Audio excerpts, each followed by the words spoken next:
Thank you, Alliances, for putting on this show today, and to the Human Rights Commission as well. It's a great opportunity, I think, and I do want to thank the NGOs from Australia for pestering the government and for giving us ideas and for accepting when we can't accept their ideas. I do think the government delegation and the government listens to the non-government delegates. I think we have a really good model that we try to actually sell to other countries too.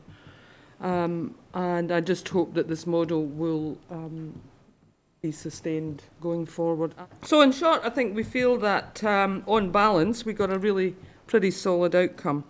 One of the things that was mentioned there, I think, by Girl Guides was the references to girls in the text. And actually, Australia proposed the formulation that was subsequently adopted in the agreed conclusions, referring to gender equality in the post-2015 development framework as gender equality, women's empowerment, and women and girls' human rights. So that was picked up, and we were very pleased about that, and was utilised as a sort of standard formulation throughout the agreed conclusions. So that's pretty good. Other areas that we were particularly pleased with: prevention of violence against women, peace and security. The relevant resolutions were all recalled. Sometimes there's a bit of angst about those things.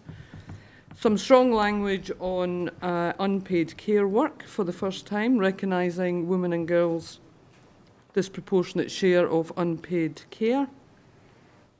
Some good language on women's economic security and workforce participation, and women's access to resources, including finance and markets.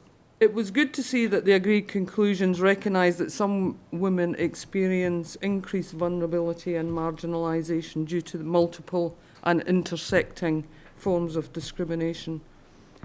So we had an inclusion of a standalone paragraph on women and girls with disabilities and Indigenous women. Those are priorities for the Australian government and have been since I've been going to CSW, and hopefully will continue. So, one interesting thing from our Pacific colleagues who were, again, are getting increasingly active during the agreed conclusions and at CSW generally, which is really encouraging, I think. They managed to get recognition of women's contribution in sort of fisheries as an economics and a sector, and the role that women play in the care of oceans and environmental issues. Those were very important for the Pacific region, and that's a really good success for them to get that sort of language in. The recognition of the role of women human rights defenders, ensuring men and boys are fully engaged in addressing gender inequality, and so on. But, and this is to address, I think, one of the questions, we can't rest on our laurels here. References to state sovereignty were fended off, and state sovereignty basically gives states the out to actually do anything about what's in the agreed conclusions.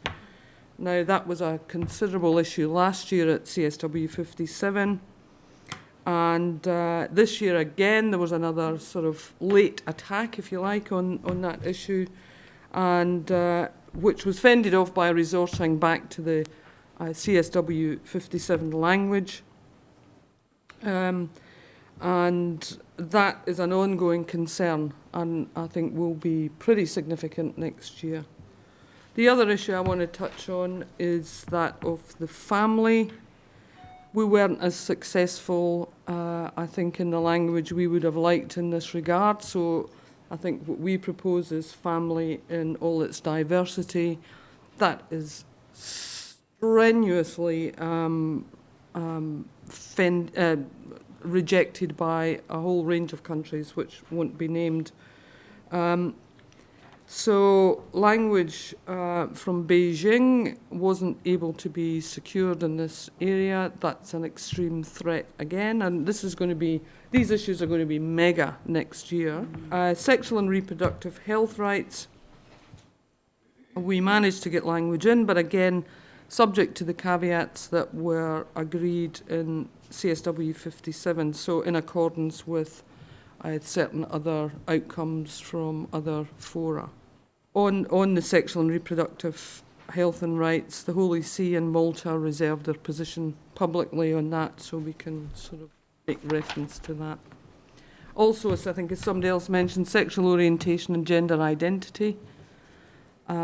This was omitted from the final text, the language on this, but for governments that wanted language on sexual orientation and gender identity, a reference to marginalised women includes a sort of, I guess, an illusionary reference and is seen as incorporating lesbians and discrimination against women and lesbians on the basis of sex, or sex orientation and gender identity. I think those are the key issues for me, and I'm sure Julie will have other issues that she would like to mention. On balance, a success. Lots still to be concerned about, and on guard for next year, I think, is my summing up. Okay, thank you. Thank you very much, Mairi.